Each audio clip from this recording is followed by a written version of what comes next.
Bismillah. Assalamualaikum warahmatullahi wabarakatuh. Alhamdulillah wassalatu wassalamu ala Rasulillah wa ala alihi wa sahbihi wa mawalah.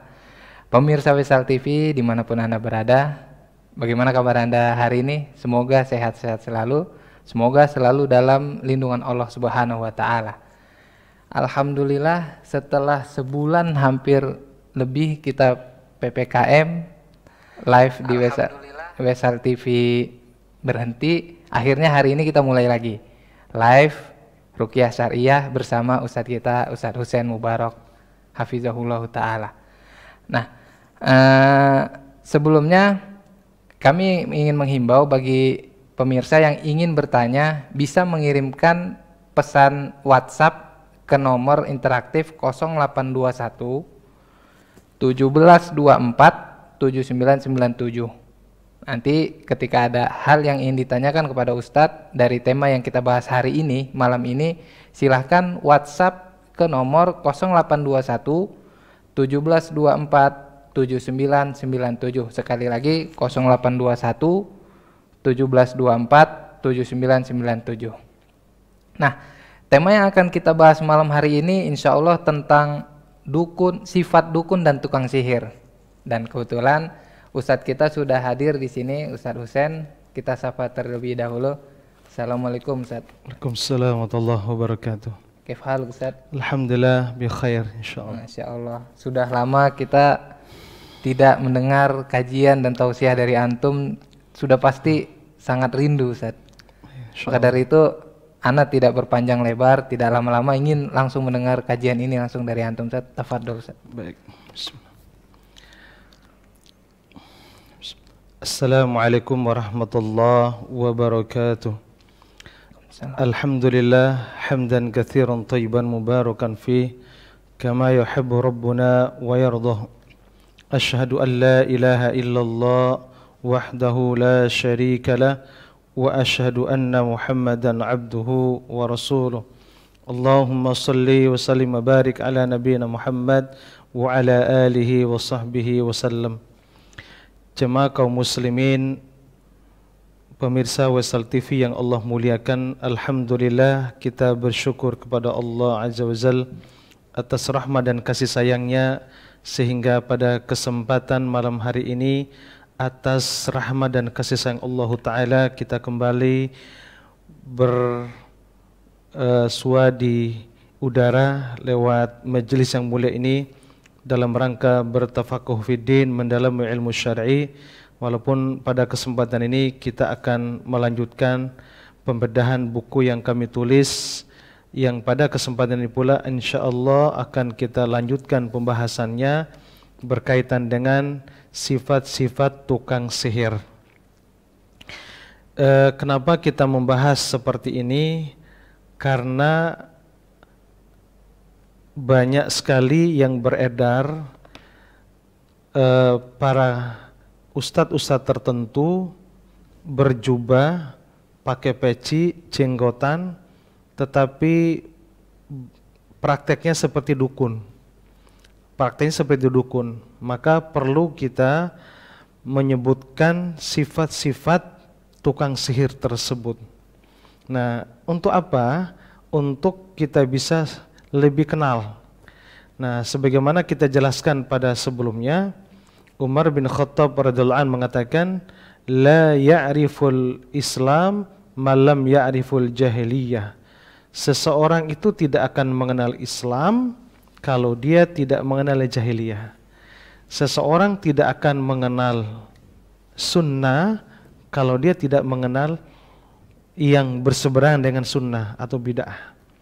Seseorang tidak akan mengenal kebatilan kalau dia tidak, seseorang tidak akan mengenal al-haq, kebaikan, kalau dia tidak mengenal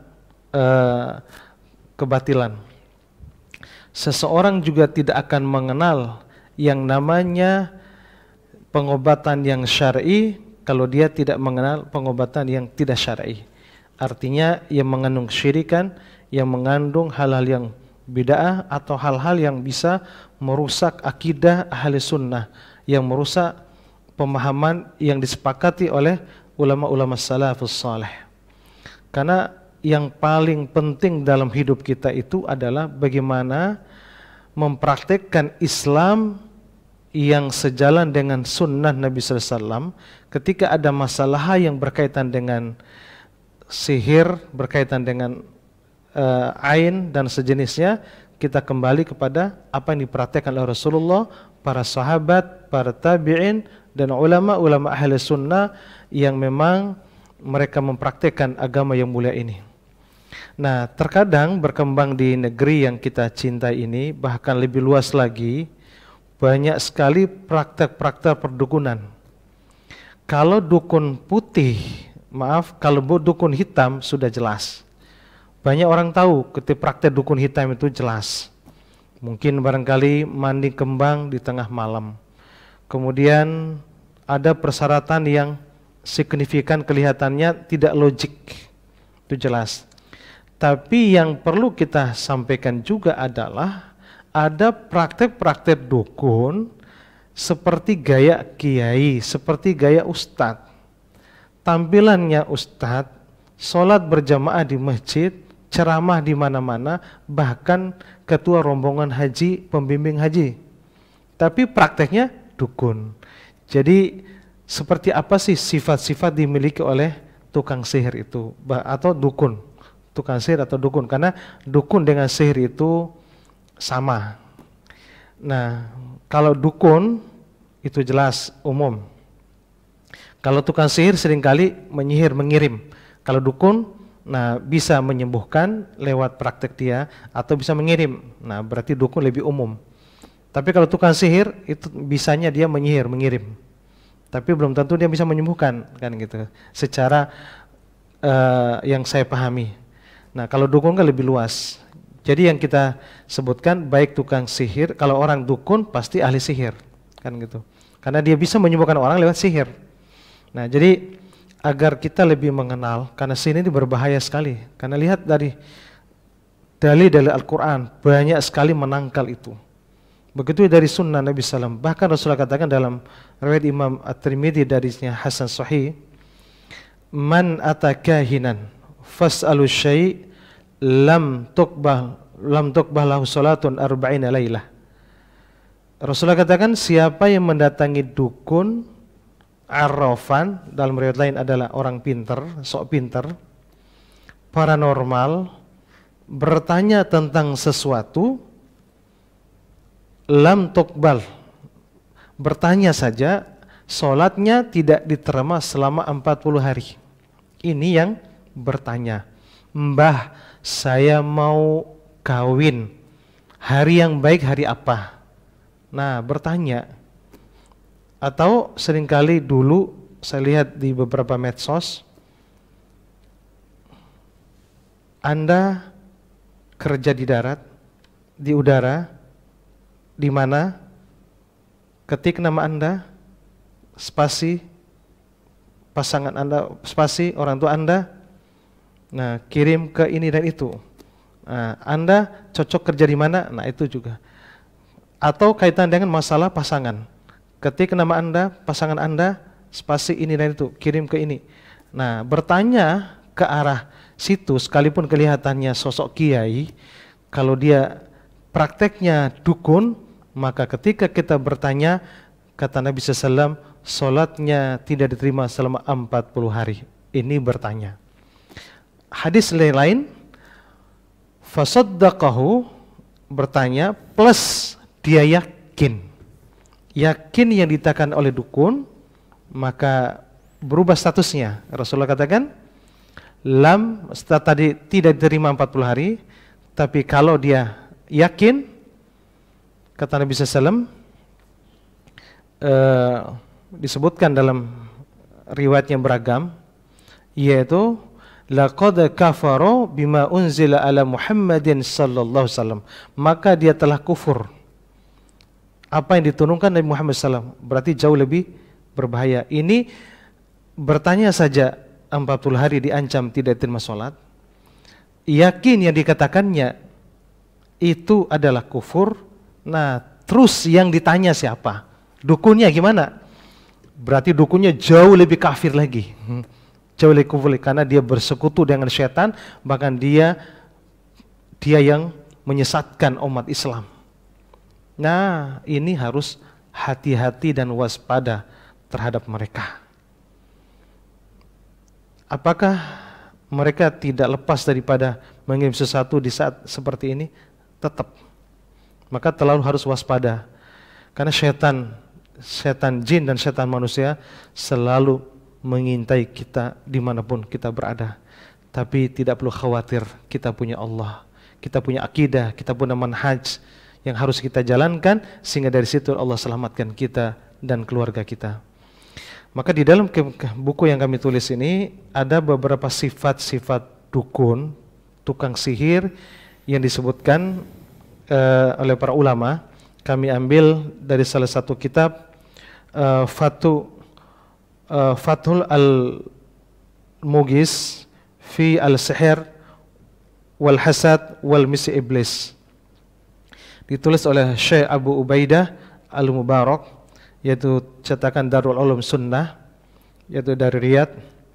Ada beberapa ungkapan beliau yang kami tulis di buku ini. Yang pertama adalah menjual dirinya dan seluruh yang dia miliki untuk syaitan. Dirinya, istrinya, anaknya, bahkan itu adalah untuk syaitan. Bahkan mereka ini sebagai tumbal. Maka perhatikan, orang-orang yang mengabdi untuk syaitan, maksudnya para dukun itu memang rela menjual dirinya buat syaitan tadi. Nah, bahkan kalau enggak dirinya, istrinya jadi tumbal nanti. Kemudian anak dan cucunya. Dan bukan sekedar dia dukun, bahkan orang yang datang ke dukun, yang rajin ke dukun, walaupun berapa kali itu terkadang tumbalnya bisa diri kita, istri kita, anak cucu kita, maka waspada terhadap mereka. Karena syaitan tidak pernah hanya membantu begitu saja, tapi pasti di belakangnya ada meminta sesuatu. Itu yang pertama. Kedua, sifat mereka memasang tarif dan tidak malu-malu, serta tidak mengenal kasih sayang meskipun berobat orang itu tidak mampu. Perhatikan, Anda baik ustadz yang seperti dia dukun tadi, dia memasang tarif tidak tanggung-tanggung dan gak logik.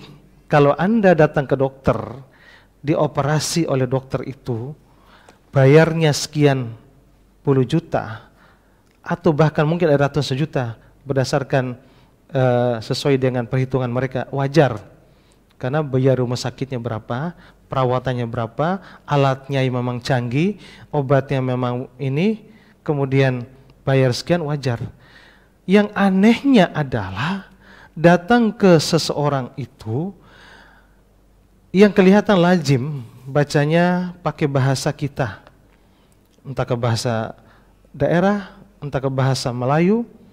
Nah, bacanya cuma sekedar baca pakai bahasa kita, ya Allah begini begitu.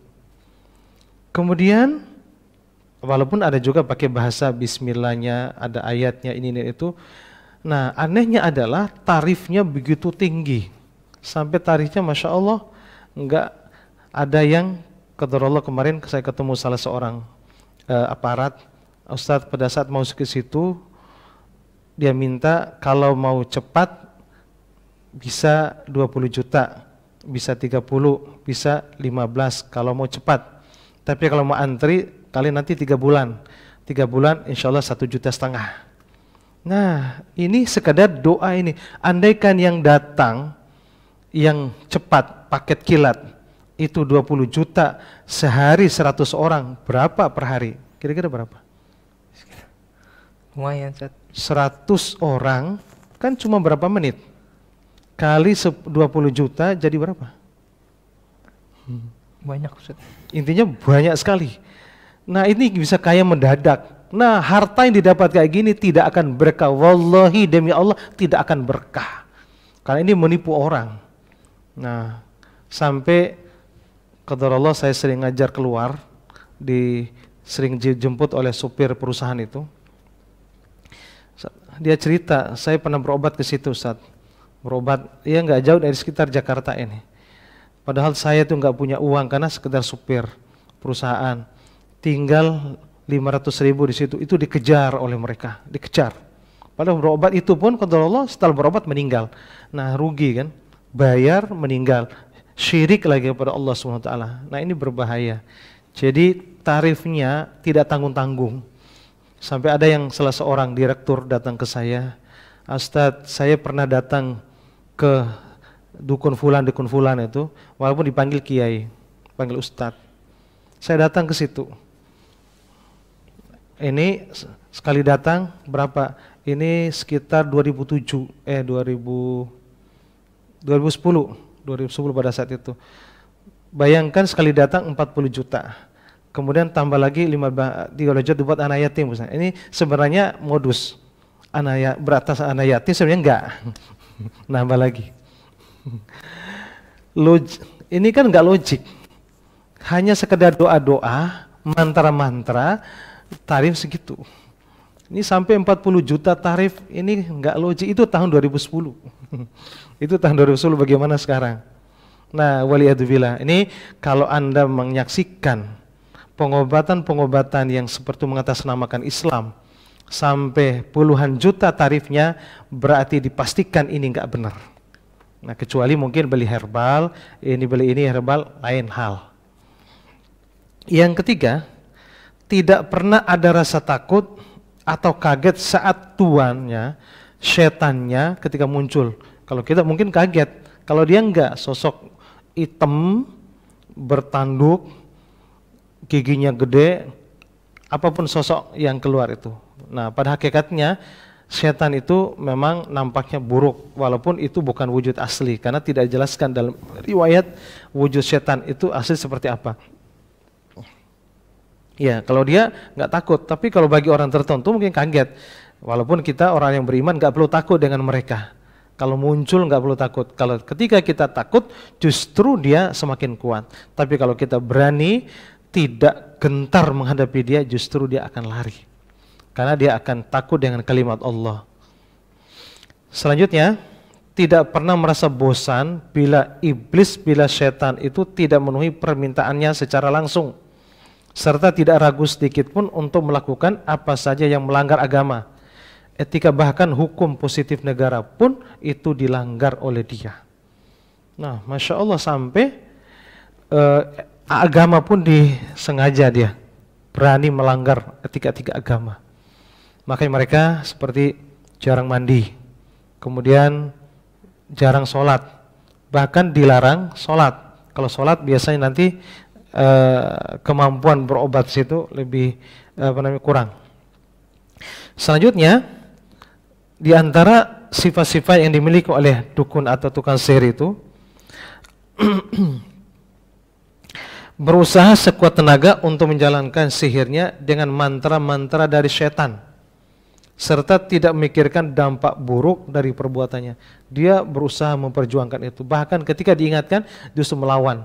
Dan bahkan seringkali tanda-tanda dukun itu bahwa kelihatannya dia Pak Haji, dia mengatakan nggak perlu diruqyah. Ruqyah itu nanti malah nambah setannya masuk. Nah, padahal ruqyah itu adalah praktek Rasulullah SAW, prakteknya para sahabat, prakteknya para salafus soleh, orang-orang terdahulu yang soleh. Ketika mereka mendapatkan penyakit seperti itu, sihir santet, mereka dianjurkan untuk ruqyah. Tapi biasanya dukun, walaupun dia seorang yang sudah pakai topi haji, topi kayak gini, nah nggak perlu diruqyah katanya. Diapain? Ya udah kesini aja. Ya karena namanya kafling, kafling cari nafkah. Nah, andaikan dibongkar seperti ini terus, jadi cari makan dulu kemana kan gitu. Biasanya per hari sekian puluh juta, tiba-tiba masyarakat pada sadar, nggak ke dukun, mungkin ke dokter saja, ke herbal saja, atau dengan doa-doa saja. Nah, jadi otomatis dapurnya nggak ngebul lagi kan gitu. Nah, ini terkait dengan masalah ini. Ya resiko nggak kita menjelaskan resiko. Nah, apapun resiko seperti ini ya kita tanggung. Nah, setiap orang yang berjuang menegakkan sunnah sejak zaman Nabi Muhammad SAW, bahkan bukan hanya saya, mungkin ustadz-ustadz ahlu sunnah yang lain hanya mengajarkan sunnah, itu luar biasa dahsyatnya menghadapi para setan. Setan manusianya, setan jinnya, iya. Tapi berisiko. Nah, tapi tetap kematian kita di tangan Allah. Nah, tapi insya Allah akidah Ahlus Sunnah mengajarkan kita tidak pernah takut kecuali kepada Allah Subhanahu wa taala. Barangkali mungkin itu saja. Insya Allah nanti kita lanjutkan part kedua. Barakallahu fikum. Ya. Masya Allah, jazakumullah khair Ustaz. Di season pertama ini banyak hal yang bisa kita petik pemirsa. Di antaranya adalah untuk ke dukun sendiri, jangankan kita percaya, kita datang saja dan bertanya Ustaz ya. Sholat kita tidak diterima selama 40 hari, Masya Allah. Jadi saran kami jangan pernah sama sekali mendekati yang namanya dukun dan sihir lah pemirsa. Nah pemirsa, sekali lagi saya ingatkan, silahkan sampaikan pertanyaannya ke nomor yang sudah tertera di layar kaca. Dan acara live Ruqyah Syariah malam ini dipersembahkan oleh Herbal Mubarok. Dan untuk pemesanan produk silahkan hubungi nomor 0899 0590 900. Nah sekali lagi saya ingatkan, silahkan hubungi nomor 0899 0590 900. Dan jangan berpindah tempat karena kami akan kembali setelah pesan-pesan berikut ini. Assalamualaikum warahmatullahi wabarakatuh. Alhamdulillah telah launching madu lambung plus Herbal Ruqyah dari produk Herbal Mubarok. Alhamdulillah madu lambung ini bisa mengatasi segala problematika lambung, baik karena psikis atau karena gangguan jin. Alhamdulillah banyak yang kami tangani, bahkan ribuan pasien yang terkena penyakit lambung. Ketika dia punya masalah berkaitan penyakit lain, ternyata ketika diobati lambung bisa mengatasi semua problematika yang lain, baik karena gangguan kepala karena dari lambung, seksual juga dari lambung, ginjal juga dari lambung. Ketika diobati lambung, insya Allah bisa mempengaruhi penyakit-penyakit yang lain. Bagi yang ingin membutuhkan produk ini, harap menghubungi tim marketing kami. Barakallahu fikum. Terima kasih para pemirsa yang setia bersama kami di program Live Ruqyah Syariah pada malam hari ini. Nah, sebenarnya Ustadz sudah banyak pertanyaan yang masuk, cuman karena pembahasan tentang sifat dari dukun dan sihir ini sangat menarik dan penting tentunya, maka dari itu sesi pertanyaan akan kita akhiri di sesi ketiga. Kita akan lanjut mendengarkan penjelasan Ustadz tentang bagaimana sifat dan ciri-ciri daripada dukun dan sihir tadi. Tafadhol Ustadz. Bismillah. Alhamdulillah pada kesempatan ini kita lanjutkan pembahasan agar lebih komplit pembahasannya terkait dengan mengenal sifat-sifat tukang sihir. Karena tukang sihir ini atau dukun ini hidup di tengah-tengah masyarakat, hidup di tengah-tengah kita. Terkadang kita tahu dia itu tukang sihir atau tidak. Makanya kita harus mengenal siapa dia agar kita lebih mewaspadai. Setelah kita waspadai, tentunya kita menjauhi. Ya, jangankan kita mendatanginya, ya bersama dia aja harus waspada. Karena memang bahkan kita tinggal di sekitar pun radius berapa tetap kena. Karena dia akan berusaha cari rezeki itu orang-orang di sekitarnya.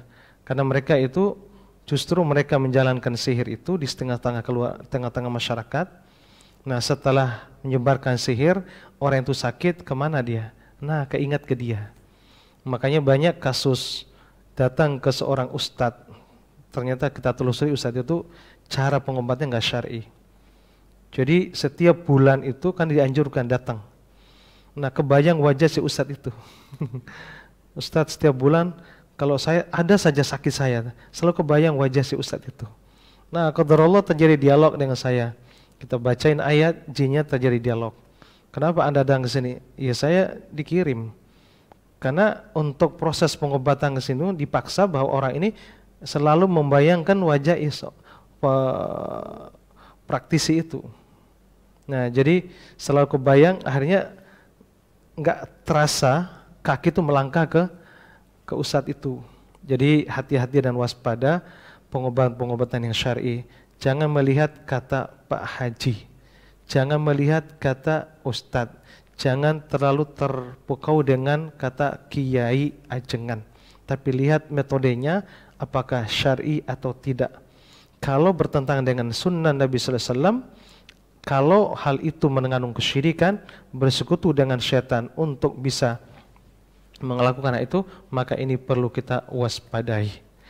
Kemudian dalam buku ini dijelaskan adalah selanjutnya kata Syekh Abu Ubaidah Al-Mubarak, beliau mengatakan sifat mereka adalah memiliki keyakinan yang sangat kuat tentang kekuatan syaitan, kekuatan roh jahat. Kekuatan roh jahat itu kemudian taat pada perintah syaitan, termasuk perjanji-perjanjian dengan syaitan. Bahkan orang yang minta bantu dukun tadi, minta bantu ke syaitan, tidak semata-mata langsung mempelajari ilmu langsung bisa begitu, enggak. Itu ada perjanjian. Nah, ini sakral antara mati dengan hidup, antara menjual surga dan neraka. Artinya siap mengorbankan diri dan keluarganya untuk ke neraka, karena memang penyimpangan terlalu jauh dari agama yang mulia ini. Jadi mereka terlalu kuat percaya kepada roh jahat tadi, kepada syaitan-syaitan. Yang saya amati banyak lewat medsos, praktek-praktek perdukunan ini cukup kuat. Bahkan memang tidak lepas dari peci, tidak lepas dari suruban. Praktek-praktek enggak, kekuatan-kekuatan ini seolah-olah kekuatan dari Allah, padahal itu enggak jauh beda dengan sama dengan lawannya. Lawannya tadi pakai tenaga-tenaga tertentu yang dipakai, yang diolah, dikelola dengan rogoh raganya, kemudian dikelola, kemudian dihentakkan dengan penafasan-penafasan tertentu. Ini adalah metode dukun. Wallahi demi Allah, semua praktek-praktek yang berkaitan dengan hal itu adalah dibantu oleh syaitan. Walaupun pembahasannya ada sebagian mengatakan ini adalah bagian daripada energi yang dimanfaatkan untuk bisa membalas atau menyerang lawannya. Waliyadzubillah. Halus, tipis, seperti gayanya Ustadz, tetapi itu adalah merusak akidah umat Islam. Sehingga masyarakat melihat, oh ini sakti. Tidak ada yang sakti dalam Islam. Yang sakti itu adalah tidak ada yang sakti dalam Islam. Nabi SAW giginya rontok ketika perang. Nabi saja tidak sakti, bagaimana dengan umatnya? Nah, makanya tidak ada yang sakti. Maka jangan pernah menilai orang itu sakti. Bahkan ada orang yang mengatakan ke saya sakti, enggak ada sakti, saya tidak sakti. Karena ketika mengadakan ruqyah, kemudian ada yang begini-begini, kita bacaan ayat, terguling-guling seorang sakti, enggak. Itu karena keagungan Al-Quran. Itu energi Al-Quran yang Allah berikan kekuatan itu. Bukan sayanya, bukan peruqyah, tidak ada kekuatan sama sekali peruqyah. Keruqyah itu adalah lemah, karena makhluk yang lemah. Makanya tidak ada yang mengatakan sakti. Walaupun ada yang menganggap Ustaz itu hebat, sakti, ketika tiup, kepelanting. Nah ini kan sering kita praktekkan ketika nyerang saya, tiup, nah ini seolah-olah saya dianggap sakti. Tidak ada yang sakti. Nah ini saya luruskan kepada kaum muslimin yang menganggap peruqyah, mungkin bahkan ke saya pun pernah menyaksikan saya di layar kaca, pada saat itu ada sedang live, kemudian saya tiup kepelanting. Nah ketahuilah itu bukan karena sakti, karena Nabi mencontohkan ketika ruqyah ditiup, bisu begitu, kata Allah, setannya kepelanting. Anda juga bisa melakukan itu. Nah ini untuk apa? Untuk membongkar keyakinan-keyakinan yang kurang baik seperti itu. Baik, selanjutnya sifat dukun yaitu memusuhi semua agama, terutama Islam tentunya. Berlepas diri dari agamanya, mengingkari semua kitab yang Allah turunkan. Ya, semua kitab diturunkan, apalagi Al-Quran. Karena memang keyakinan Ahlus Sunnah, Semua kitab itu Allah turunkan, kitab Injil, Zabur, Taurat, itu semua wajib kita percaya adanya. Hanya saja Al-Quran yang menyempurnakan kitab yang terdahulu, dan kitab yang sekarang sudah berubah, kecuali Al-Quran yang orisinil dari Allah Ta'ala. Ini keyakinan Al-Quran. Nah kemudian kalau memang kitab Al-Quran, walaupun dia dianggap orang yang seorang tokoh agama, bahkan Al-Quran itu kitab suci yang kita sakralkan, kitab suci yang kita jaga kesuciannya, baik kita memuliakannya, menjaganya, cara menempatkan aja, cara membawanya harus kita muliakan. Karena memang, karena kitab suci, kalamullah Al-Quran. Walaupun kertasnya memang, ini kertas, tetapi ketika adalah Al-Quran, kita punya etika. Ya tidak boleh kita letakkan di bawah. Kita etika-etikanya harus di tempat yang tinggi. Nah bagi dukun enggak, justru Al-Quran itu sebagai keset lap kakinya. Ini cerita sudah terlalu banyak. Bangun tidur, nah kakinya dilap di Al-Quran, Al-Quran disobek-sobek ditaruh. Kemudian di WC-nya ditaruh juga. Untuk lebih kekuatan, mendapatkan kekuatan lebih, para tukang sihir dan dukun itu harus ingkari Al-Quran, bahkan menampakkan permusuhannya, menampakkan kebenciannya dengan injak-injak. Ketika diinjak-injak, nah nanti setan siap bantu 24 jam. Kapan Anda minta, aku siap hadir. Nah makanya kalau ada sebagian orang yang ingin sakti, satu syaratnya ingkari Al-Quran. Nah, injak Al-Quran nanti langsung sakti. Nah setan langsung datang. Nah makanya ikhwati fillah, a'azzallahu iyyakum, para pemirsa Wesat TV yang Allah muliakan, tujuan kajian seperti ini untuk tarbiyah, untuk edukasi agar kita semakin cerdas, semakin pintar, agar menjauhi segala bentuk perdukunan, segala kesyirikan yang bergantung kepada makhluk Allah Subhanahu wa taala.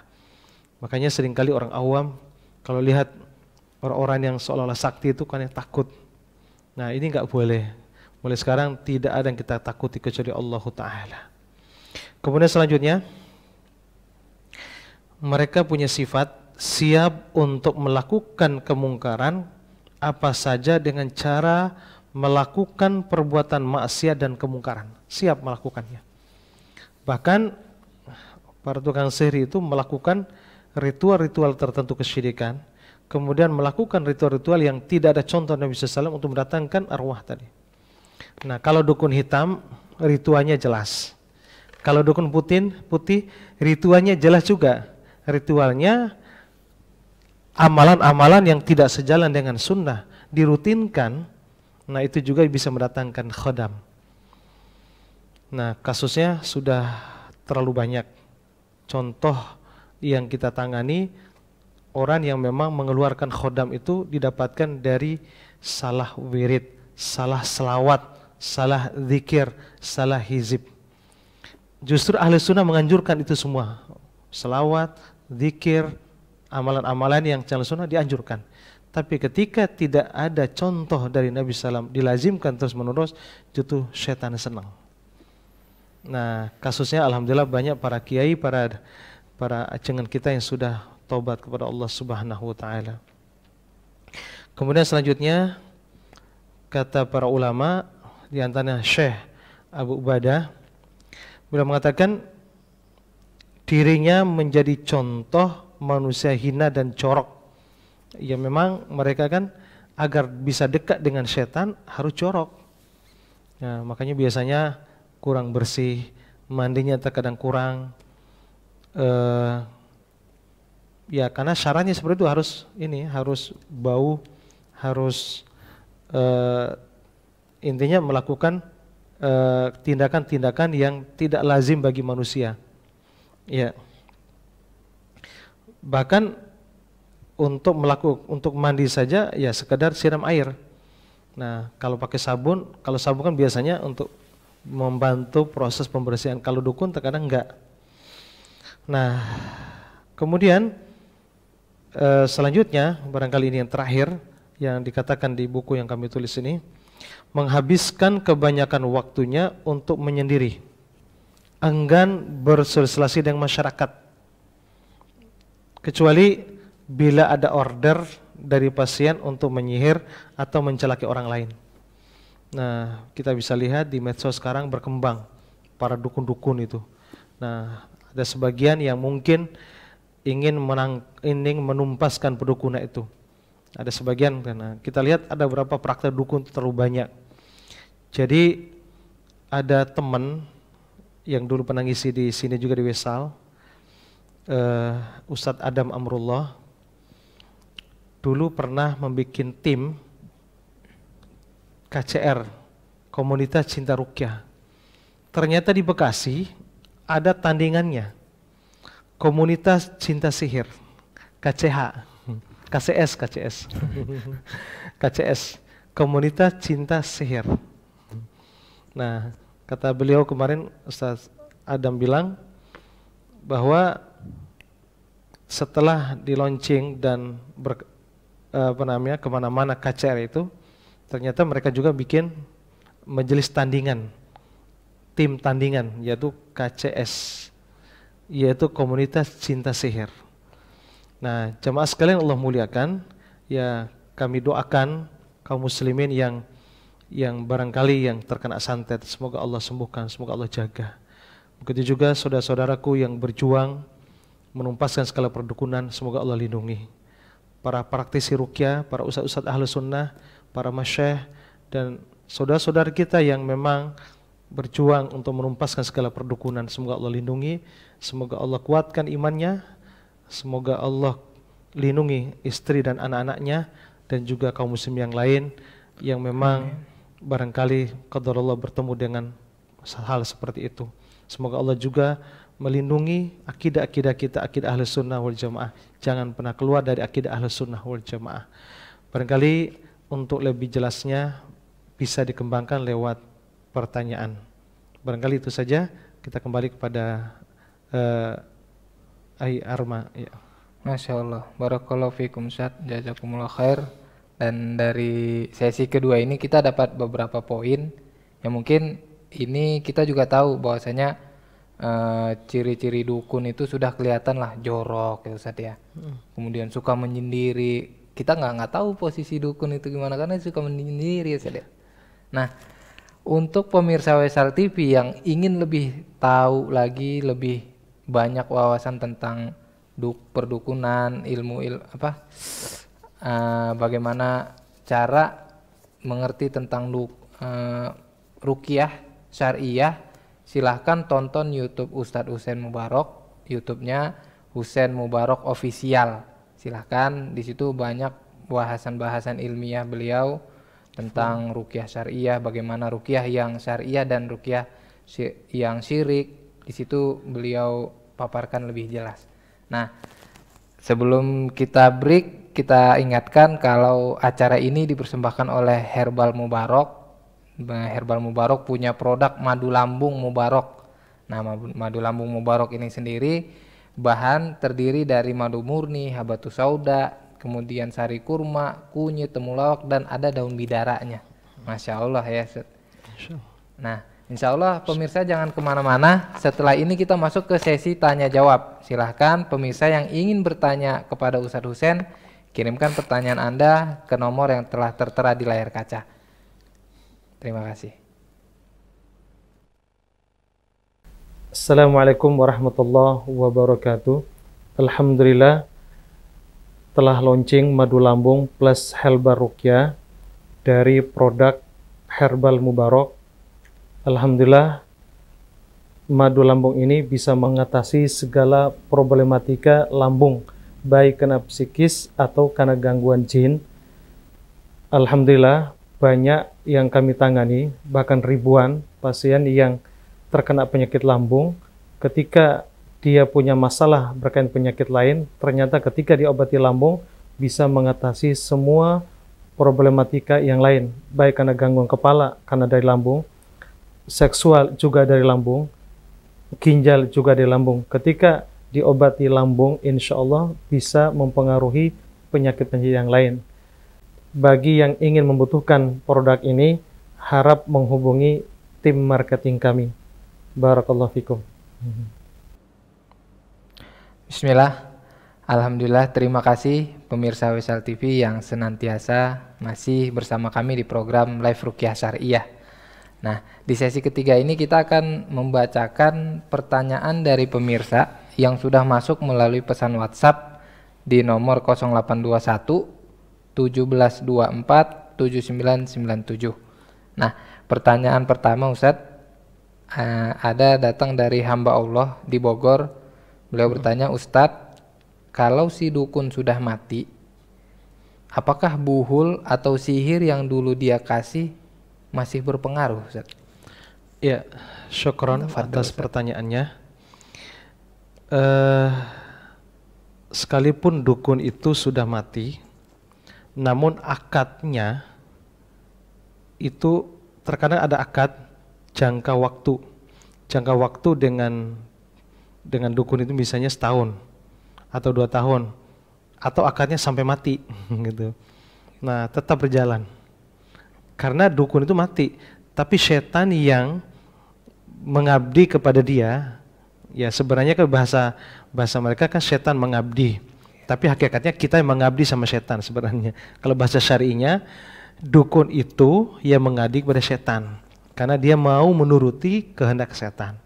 Jadi bahasa saya, ketika dukun itu meninggal, maka hal-hal yang berkaitan dengan sihir itu tetap berjalan.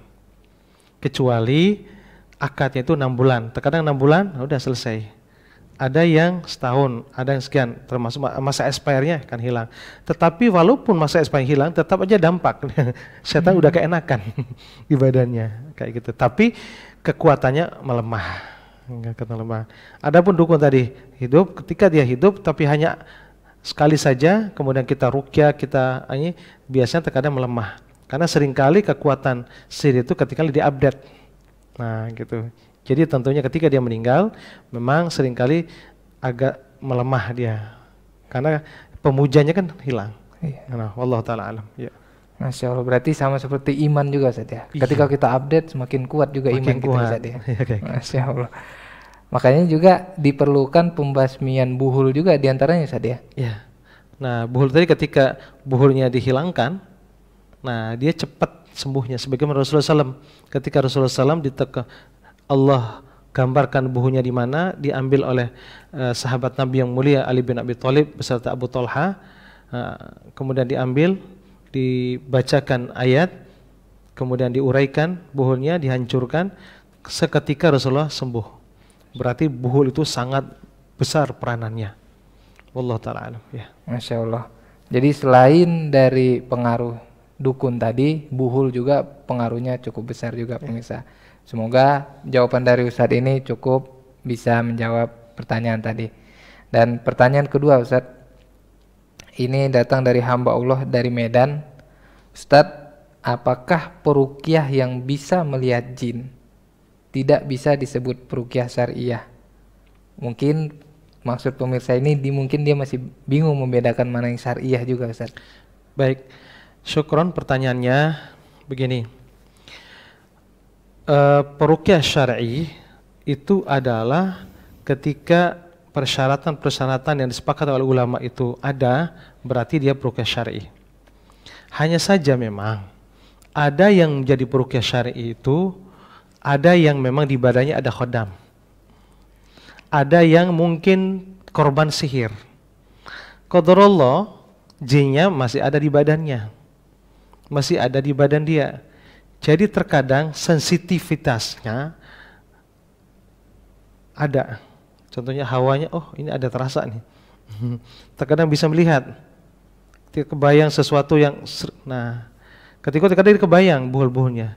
Nah selama dia prakteknya syar'i, insya Allah tetap boleh kita ruqyah ke orang itu. Cara-cara dibacaan ayat, didoakan, kemudian suruh tobat, ini dan itu boleh. Karena dia bukan dukun, karena dia peruqyah syar'i. Hanya saja mungkin sensitif tadi karena mungkin dia korbannya sihir. Ada ketika orang kena sihir itu terkadang sensitif badannya. Gitu. Terkadang dia tahu. Terkadang dia sensitifnya ada kayak gitu. Jadi yang pentingnya metodenya syar'i, dia minta kepada Allah SWT kesembuhan. Nah, tapi hanya saja memang ya kalau memang yang tidak ada seperti itu ya jauh lebih baik. Tetapi intinya metodenya syar'i boleh, Allah taala alam ya. Kemudian pertanyaan selanjutnya Ustaz, bagaimana cara mengusir jin dari tempat usaha? Walaupun ini agak melenceng dari tema Ustaz ya. Enggak apa-apa ya, selama ini masih ruqyah enggak Pak. Nah, bagaimana Ustaz? Baik, terima kasih atas pertanyaannya. Bagaimana cara untuk mengusir jin, sihir yang ada di sekitar usaha kita? Nah, jadi usaha itu kita letakkan di mana? Nah, seringkali pengalaman saya ada beberapa cara dukun dan setan tadi menutupi usaha orang. Pertama di rumah usahanya, kedua ada ruko. Makanya saya anjurkan ketika ada modal sebaiknya antara rumah dengan usaha itu pisah. Karena seringkali gara-gara usaha kita yang ambruk satu keluarga. Karena kena semua kan nama di tempat usaha. Nah, makanya dibedakan antara tempat tinggal dengan usaha. Nah, kemudian ada juga yang usaha online. Ternyata pengaruh juga. Karena seringkali pengaruh, ada beberapa pengalaman kami meruqyah seseorang, ketika diruqyah qadarullah memang usahanya drop tuh ini online itu kayak tertutup semua. Namun qadarullah setelah diruqyah, setelah proses pembersihan dengan ruqyah syariah, subhanallah ordernya itu langsung muncul banyak. Masya Allah. Nah, qadarullah sekian waktu dikirim lagi, tertutup lagi. Nah, diruqyah lagi, ramai lagi. Masya Allah, ini seringkali terjadi. Ini kasusnya terlalu banyak. Nah, jadi caranya bagaimana untuk mengusir jin, setan yang berusaha menutup usaha tersebut? Pertama, yang perlu diruqyah adalah tempatnya, tempat usaha itu. Lakukan, bacain ayat ruqyah, intinya Al-Fatihah, ayat kursi, Al-Ikhlas, Al-Falaq, ditiupkan di air tersebut, tiup, baca, kemudian pericikan semua ruangan, terutama di depannya. Karena setiap sihir yang ditanam sekitar usaha itu biasanya yang terbaru ini, baru beberapa hari yang lalu, ada kemarin itu ada tanah kuburan, saya lihat ada yang nebarin tanah kuburan itu, tanah merah. Kemudian ada yang debu kuburan, ada yang pasir, ada yang batu. Biasanya kebanyakan kalau jenis batu, pasir, tanah itu 99% pasti itu tanah kuburan. Karena ya ada filsafatnya. Kenapa mereka memanfaatkan itu? Jadi di situ kayaknya akhirnya tebaran situ. Ada yang kemarin ketemu itu adalah jarum, paku, gunting, kain kafan. Nah itu ada yang beling-beling macam-macam taruh situ. Nah ini dahsyat ini. Pertama usaha jadi tutup, makanya ketika di sini seperti itu biasanya seperti asap. Makanya setiap orang lewat, padahal buka 24 jam, buka. Loh kok tutup? Udah selama sebulan kok tutup? Gitu. Kelihatannya ketutup. Nah jadi metode seperti ini biasanya langsung extend. Nah ada yang langsung ke tutup. Kedua, ownernya yang diserang. Nah, 3, karyawannya yang diserang. 3, yang selanjutnya produknya. Nah, produknya, Masya Allah kemarin restoran baru masak. Padahal ini baru masak, sedang bergejala kering, tiba-tiba basi. Ada yang belatung macam-macam. Nah, ini indikasi pasti ini sihir, fenomena sihir. Jadi proses ruqyah gimana? Nah, itu tadi. Ruqyah dipercikan. Nah, semua yang di sekitar depan usahanya dipercikan dan seluruh ke dalamnya. Nanti akan nyebar dia. Nah, lakukan beberapa kali. Bisa usahakan jangan sekali. Besok lagi terus. Nah, sebelum itu bentengin diri dulu, baca a'udzu bikalimatil tammati min syarri ma khalaq. Yang kedua adalah ruqyah mandirinya, karena pasti kena diri kita juga. Nah, makanya ruqyah mandiri rajin. Terus berusaha menepis semua sihir santet itu. Ya, itu teknik yang efektif. Barakallahu fikum. Masya Allah, Ustaz. Kira-kira satu pertanyaan lagi bisa nggak, Ustaz? Boleh. Qadarullah ini banyak banget, Ustaz. Nah, Assalamualaikum, Ustaz. Izin bertanya, istri saya sering mengalami gangguan jin. tapi tidak berpengaruh bila dibacakan air ruqyah. Kata salah satu peruqyah yang terakhir, di dalam tubuh istri saya itu tidak ada jinnya, Ustaz. Apakah sihir bisa dilakukan tanpa ada jin masuk ke dalam tubuh, Ustaz? Baik. Ya, ahli ruqyah tadi yang memvonis bahwa ada jin berdasarkan fakta di lapangan, ketika baca nggak ada reaksi. Nah, itu benar, karena itu kan fakta. Namun tekniknya gitu. Tanda-tandanya ada, karena kasusnya banyak yang sudah ruqyah kemana-mana, nggak ada reaksi, nggak ada ini. Qadarullah ketika dicek, diadakan agnosa, kita cek satu persatu, saraf-sarafnya di mana, ininya di lewat kaki yang biasa kita contohkan. Artinya kalau memang ingin belajar lebih dalam, bisa kita informasikan dan bisa kita berbagi ilmu. Karena ilmu ruqyah ini bukan milik pribadi, tapi ini adalah ada ilmu dari Allah, ilmu dari Nabi Muhammad SAW. Ini adalah warisan leluhur amal soleh bagi kaum muslim yang sebelumnya. Jadi perlu kita semuanya kita sampaikan. Kalau jurus tinju dan bela diri, barangkali ada satu jurus yang rahasia bagi dia.